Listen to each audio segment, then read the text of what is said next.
Let's go over the basics of a forward bend. We'll talk about the basics of a forward bend on the floor.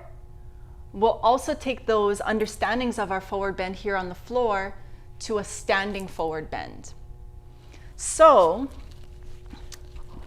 when we're looking at a forward bend, there's a couple of ways, depending on what our goal is in the forward bend, there's a couple of ways you can approach it. Now, in general, a forward bend is going to stretch and open the back of the body, the entire back of the body. If we have a rounded back, it's going to feel a little bit more inclusive of the back here. If we're executing it more from a hinge and a flat back, we're going to feel more of that focus in the stretch in the back of the legs, hamstrings, and calves. Okay? So, first of all, when you are sitting, if you are extremely tight already in those hamstrings, and you know that just even sitting here, you're falling back, then it's not worth it for you to force yourself to be seated on the floor. You're going to want to boost yourself up. There's a couple of ways you can do that. You could boost yourself up on a ball. You could boost yourself up on a yoga block. You could even boost yourself up onto the foam roller. So I'm going to use the foam roller because it's nice and high.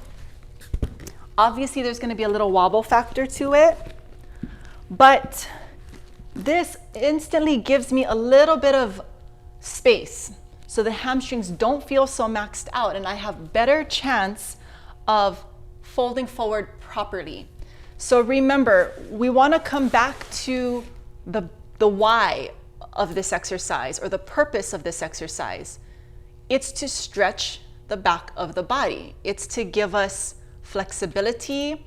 It's to give us range of motion so that we have health in our joints and in our tissues.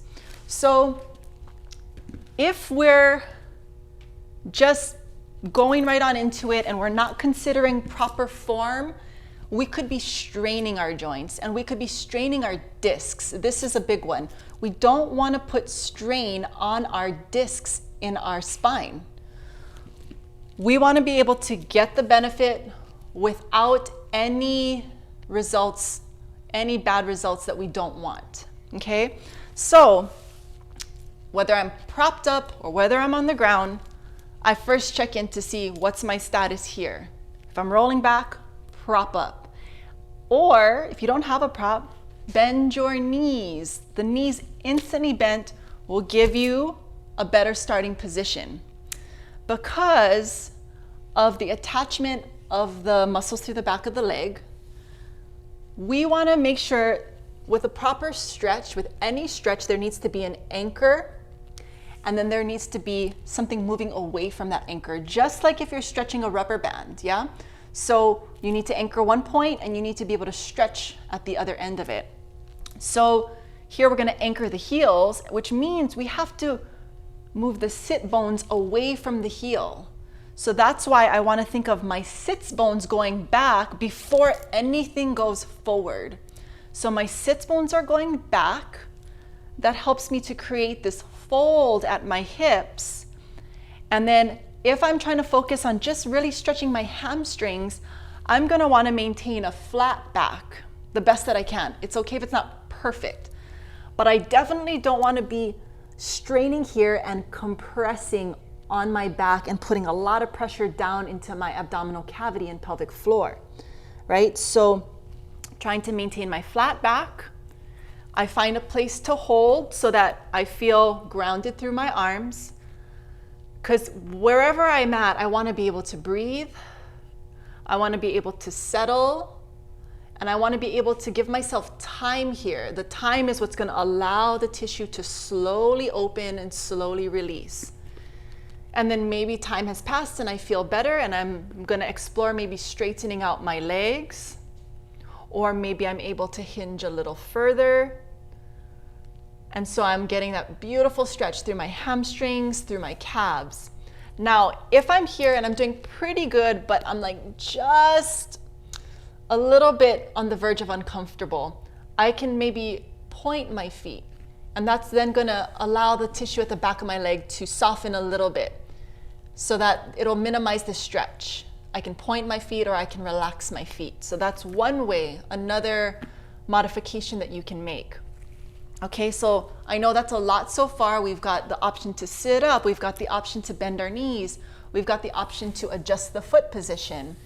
Now, if the purpose of my forward bend was to really, I want to open up my low back, or I want to feel a little more space around my hips, then I would want to go into more of a rounded position here. And in Pilates, we will call that a spine stretch, right? So you're reaching forward, but if you keep your belly going back, it's going to create this really beautiful opening in the low back. Wherever you decide to grab, it should make sense, right? No strain, nothing compromising to get the root result. So this is where I can more stretch my back.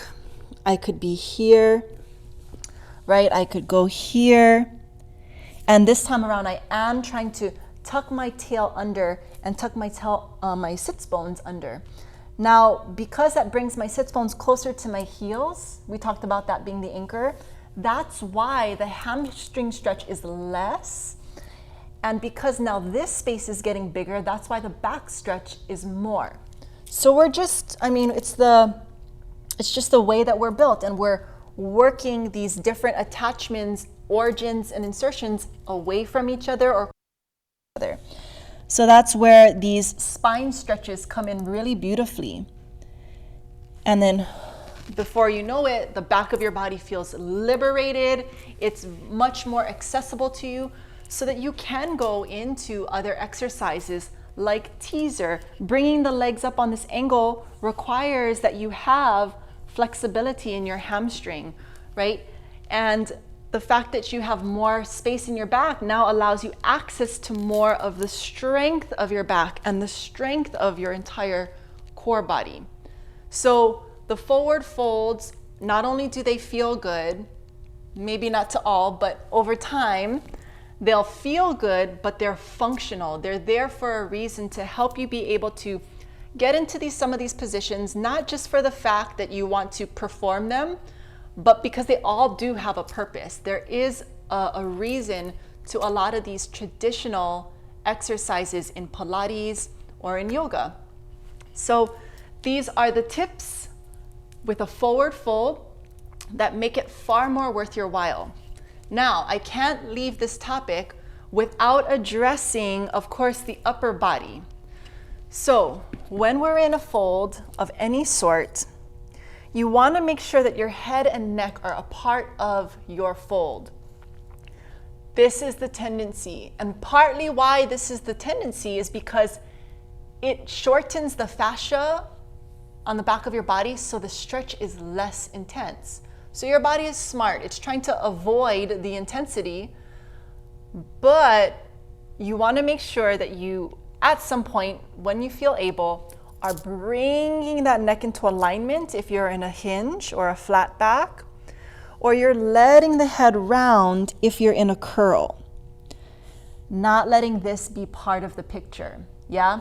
Sometimes it can feel really intense, a little nervy, even nauseating for some people, but just take your time, make sure you're breathing, make sure you're set up in a way that you're pushing the stretch just enough, but you're not feeling maxed out or strained.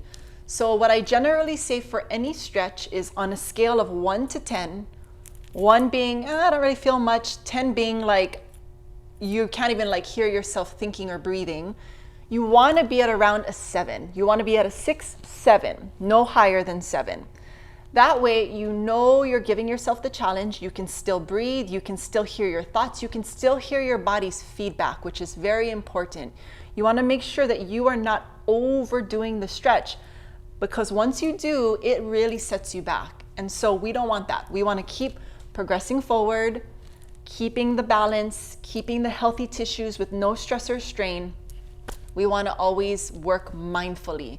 And so when you're bringing all of that into alignment and the shoulders can relax, you are going to be getting the most out of your forward bends. Now, when you go to standing, the same things apply. So if we're doing a standing forward fold, I'm gonna do it here with my knees fairly bent. Let the head drip, let the head be a part of it. I can either tuck my pelvis under and feel more of the stretch into my back, or I can send my sits bones more towards the sky and I'm gonna feel more of the stretch in my hamstrings. So I can tuck and feel more stretch in my back, or I can reach the sits bones and feel more length in those hamstrings. And then you're here, same things can apply. I can straighten my legs for maximum length. I can soften my knees for just a gentle stretch. And I can even add a bunch of other things here, but this is the basic of a standing forward fold. So hopefully you can bring those into your practice and feel just a little bit better with forward folds and actually feel like you're making progress.